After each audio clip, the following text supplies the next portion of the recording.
आज हम आत्मा के विषय में चर्चा करेंगे। आत्मबोध में आदि गुरु शंकराचार्य ने यही समझाया है कि हम आत्मा हैं। हम उसे कैसे जाने, हम उसे क्यों नहीं जान पा रहे, जबकि वो हम हैं।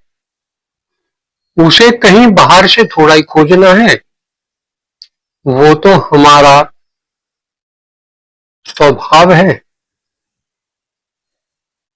लेकिन हम अज्ञान में फंसे हुए हैं। जैसे अंधकार होने पर हमें कुछ भी दिखाई नहीं देता, हमें केवल सूर्य के प्रकाश में ही दिखाई देता है। इसी प्रकार हम अज्ञान में फंसे हुए हैं। हम रात और दिन संसार की यात्रा कर रहे हैं। ये संसार माया है, अंधकार है। ये उस आत्मा की छाया है। सब कुछ वो आत्मा है, लेकिन हम इस शरीर और संसार को ही सब कुछ माने बैठे हैं, जबकि ये कुछ नहीं। और जो सब कुछ है, अंधकार के कारण वो हमें दिखाई नहीं दे रही। आत्मबोध में आदि गुरु शंकराचार्य ने 27वें श्लोक में यही समझाया है। रज्जु सर्पवत आत्मनम जीवो ज्ञात्वा भयम वहेत न अहम जीव पर आत्म इति ज्ञातस्य निर्भयो भवेत। 27वें श्लोक में समझाया है, रज्जु सर्पवत, जैसे रस्सी को हमने सांप समझ लिया, अंधकार के कारण, सही दिखाई न देने के कारण हमें भ्रम पैदा हो गया और हमने रज्जु को सांप समझ लिया।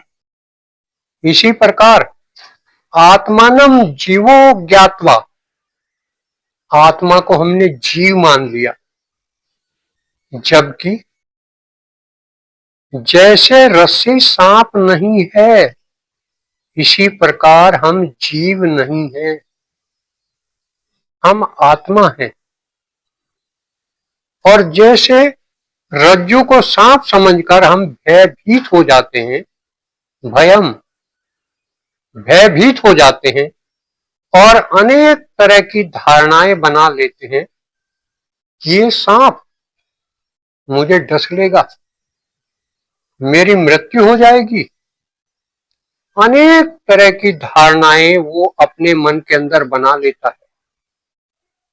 इसी प्रकार इस आत्मा को वह जीव समझकर भयभीत हो जाता है, लेकिन यह जीव नहीं है, यह ईश्वर है।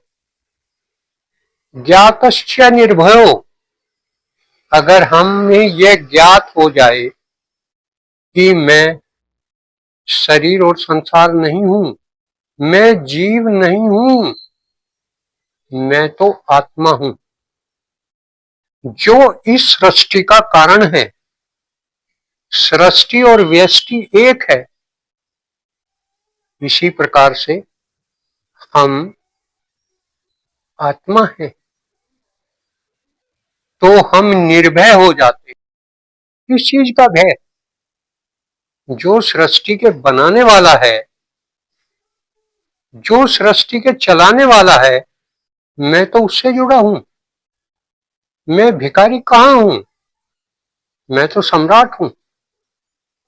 तो जब ये ज्ञान उसको हो जाता है, तो उसके सारे भय अपने आप समाप्त हो जाते हैं। तो इस श्लोक का अर्थ है, रज्जु में सर्प की भांति आत्मा को जीव समझकर व्यक्ति भयभीत होता है। व्यक्ति यह जानकर कि मैं जीव नहीं हूं, परमात्मा मैं ही हूं, निर्भयता को प्राप्त कर लेता है। तो रज्जु में सर्प तभी तक दिखाई देगा जब तक अंधकार है, अज्ञान है, चीज कुछ है और हम उसको समझ कुछ और रहे। जो है वो हम देख नहीं पा रहे और जो नहीं है हम उसे अपना रूप समझ रहे। जब रज्जु में सर्प की प्रतीति तभी होती है जब हम रज्जु के सही स्वरूप को नहीं देख पाते।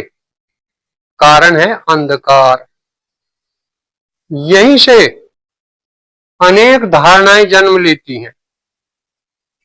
अतः अज्ञान होने पर शरीर और मन संबंधी मिथ्या धारणाएं सत्य प्रतीत होने लगती हैं। अज्ञान के होने पर ही मैं इस शरीर को अपना रूप मान लेता हूं और मेरे अंदर अहंकार पैदा हो जाता है। अहंकार के पैदा होते ही मैं उस शक्ति से अलग हो जाता हूं, अपने को अलग मानने लगता हूं और इन मिथ्या धारणाओं के कारण मैं संसार में भटक जाता हूं। ये मिथ्या धारणाएं मेरे अनंत जन्मों का कारण बनती हैं। लेकिन यदि मुझे ज्ञान हो जाए कि मैं शरीर और संसार नहीं हूं, अवतारी पुरुष हमें यही बताने के लिए तो आए हैं। वे अवतारी पुरुष जिन्होंने वेद, उपनिषद, दर्शन, ब्रह्मसूत्र, आत्मबोध अनेक ग्रंथ लिखे, वे अवतारी पुरुष जिन्होंने भगवत गीता लिखी, वे अवतारी पुरुष हमारा मार्गदर्शन करने के लिए आते हैं। जैसे संसार में हम स्कूल में जाते हैं, इंजीनियर और डॉक्टर बनते हैं, उसके लिए हमें पढ़ना पड़ता है। लेकिन ये केवल संसार की जानकारियां हैं। ये केवल धन कमाने के लिए हम जानकारी प्राप्त करते हैं। इसका उद्देश्य उस परम से मिलना नहीं है। वो ज्ञान तो हमें अवतारी पुरुष ही देते हैं कि आपको कैसे इस शरीर और संसार से हटना है और उस शक्ति के साथ जुड़ना है जो आप हैं। लेकिन हम सारा जीवन इसी रूप में व्यतीत कर देते हैं। कभी हम नहीं सोचते कि ये हमारा घर नहीं है। हमारा घर तो परम धाम है। तो उसे रात दिन जब ज्ञान हो जाता है कि मैं आत्मा हूं, मैं परमात्मा हूं, सब कुछ वही तो है, तो वह अपने आप को सर्वव्यापक, नित्य और आनंदमय आत्मा पाता है। फिर कैसा दुख, कैसा भाव, कैसा भय, ये सारा अज्ञान मेरे अंदर से निकल जाता है। जैसे भरमर कीट को पकड़कर अपने घरौंदे में रख लेता है और छिद्र के बाहर बैठा रहता है, उस कीट को देखता रहता है और बार बार उसको काटता है, तो कीट की नजर भी हर समय भरमर पर रहती है। वो उस भरमर को देखकर भयभीत रहता है, एक पल के लिए भी उसकी नजर उससे नहीं हटती। तो उसके स्वरूप को देखते देखते वह कीट भी भ्रमर बन जाता है, उसके पंख निकल आते हैं और वह घरौंदे से उड़कर भाग जाता है। ये स्थिति मेरी है। मैं तो शरीर और संसार को ही रात और दिन अपना स्वरूप समझता हूँ, तो मैं वैसा ही बन जाता हूँ। लेकिन यदि रात और दिन मेरी एक ही धारणा होगी, अहम ब्रह्म अस्मि, मैं तो ब्रह्म हूँ, ये विभावना बनने से मैं ब्रह्म ही बन जाऊंगा। जैसी मेरी धारणाएं होंगी वैसा ही मेरा भविष्य बनेगा। तो रात और दिन मुझे एक ही चिंतन करना है, अहम ब्रह्म अस्मि, ये शरीर और संसार मेरा रूप है, मैं निराकार हूं। इन इंद्रियों से उस निराकार को नहीं देखा जा सकता। ये इंद्रियां तो इस साकार जगत को देखने के लिए ही लगाई गई हैं। तो मैं इन इंद्रियों से हटूं और रात और दिन अपने अंदर उस निराकार का चिंतन करूं, अहम ब्रह्म अस्मि। आत्मबोध के 18वें श्लोक में आदि गुरु शंकराचार्य समझाते हैं, देह इंद्रिय मनोबुद्धि प्रकृतिभ्यो विलक्षणम तद्वृत्ति साक्षिणम विद्यात् आत्मानम राजवत् सदा। आत्मा को सदैव शरीर, मन, बुद्धि और प्रकृति से अलग राजा की भांति इन सभी कार्यों का साक्षी मात्र समझना चाहिए। ये मन, बुद्धि, चित्त, अहंकार, शरीर, ये प्रकृति है। ये प्रकृति उस आत्मा का विकृत रूप है। जब मेरे अंदर अहंकार पैदा हो जाता है तो उन भोगों को भोगने के लिए मैं ये शरीर धारण करता हूं। यहां संसार में आने का कारण है अहंकार।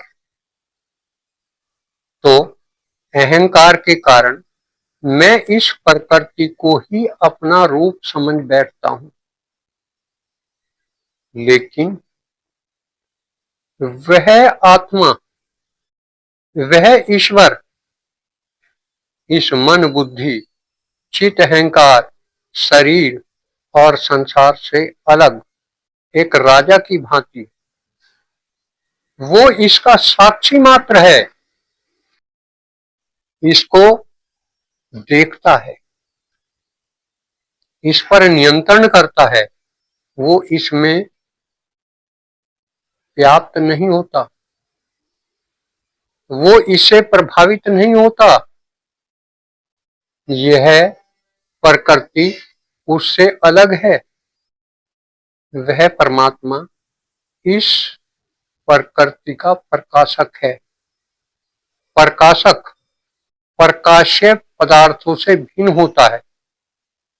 प्रकाश की अवस्था में हम इस प्रकृति को देखते हैं और जब प्रकाश नहीं होता हम इसे नहीं देख पाते। प्रकाश इस प्रकृति से प्रभावित नहीं होता। इसी प्रकार वह आत्मा, वह ईश्वर इससे प्रभावित नहीं होता। जैसे राजा के दरबार में होने वाले नाटक में राजा भागीदार नहीं होता, वह केवल साक्षी मात्र होता है। इसी प्रकार वह आत्मा प्रकृति की क्रीड़ा का साक्षी मात्र है। अच्छे बुरे विचार, उचित अनुचित कार्य, सुख दुख, कर्म, आंतरिक तथा बाह्य व्यक्तिगत जीवन के पक्ष ही हैं। ये प्रकृति का नियम है। प्रकृति अपने कार्य स्वयं करती है, उसे किसी बाह्य साधन की आवश्यकता नहीं है। गीता में यही समझाया गया है कि प्रकृति 24 तत्वों की बनी है। ये 24 तत्व, 5 पंच महाभूत, 5 उसके गुण, 5 ज्ञानेन्द्रीय, 5 कर्मेंद्रीय, मन, बुद्धि, चित्त और अहंकार, ये 24 तत्व प्रकृति के गुण विभाग हैं और इनकी परस्पर जो क्रियाएं हैं वे कर्म हैं। तो ये प्रकृति अपने कार्य स्वयं करती है। ये आत्मा, ये ईश्वर उसका साक्षी मात्र है, दृष्टा है। ये उस प्रकृति से प्रभावित नहीं होता। इसका तो एक ही गुण धर्म है, नित्य नवीन आनंद। ये शांत है, चेतन है, नित्य है, नवीन है और आनंद है। इसके लिए हम निरंतर शांत होने का अभ्यास करें। शांत हों, अपने अंदर उतरें, ये आनंद अपने अंदर पैदा होगा। तो आत्मबोध के हर एक श्लोक में यही समझाया गया है कि हम जिस माध्यम से प्रकृति को देखते हैं वो वैसी ही अनुभव होती है। जैसे भागते हुए बादलों में हमें चंद्रमा भागता सा प्रतीत होता है, इसी प्रकार हम जिस भी माध्यम से इस शरीर और संसार को देखेंगे हमारी धारणाएं वैसे ही बनेंगी। चंद्रमा नहीं भागता, भागते बादल हैं। तो उन बादलों के माध्यम से हम चंद्रमा को देख रहे, तो चंद्रमा भी हमें भागता हुआ महसूस हो रहा। इसी प्रकार यदि हम गाड़ी से सफर करते हैं तो जो दूर के दृश्य हैं, जो दूर के पेड़ पौधे हैं, वे भागते हुए महसूस होते हैं, जबकि वे भागती नहीं, भागती गाड़ी है। तो जैसे माध्यम से हम इस प्रकृति को देखेंगे हमें वो वैसी ही महसूस होगी। यदि हम शांत हो जाएं तो हमें आत्मा उसी रूप में दिखाई देगी। लेकिन यदि हम संसार में भाग रहे हैं और प्रकृति नित्य परिवर्तनशील है तो हम प्रकृति को उसी रूप में देखते हैं। तो आत्मा को जानने के लिए हमें शांत होना ही पड़ेगा और तभी हम उसका अपने अंदर अनुभव कर सकते हैं। हम आत्मा हैं, हम शरीर संसार नहीं है। इसका हमें अभ्यास करना पड़ेगा, इसके लिए हमें ध्यान करना पड़ेगा। इसका हम निरंतर अभ्यास करें। संसार का भी तो हमने अभ्यास किया। संसार के जितने कार्य हैं उसका जितना अभ्यास करेंगे हम उधर घुसते चले जाएंगे। लेकिन जो अवतारी पुरुषों ने हमको बताया है कि उसको प्राप्त करने के लिए हमें शांत होना पड़ेगा, हम उसका निरंतर अभ्यास करें। ये सब कुछ अपने अंदर ही घटित होगा, आवश्यकता केवल अभ्यास की है। इसके लिए निरंतर ध्यान करें और इसका अनुभव अपने अंदर करें। आज इतना ही।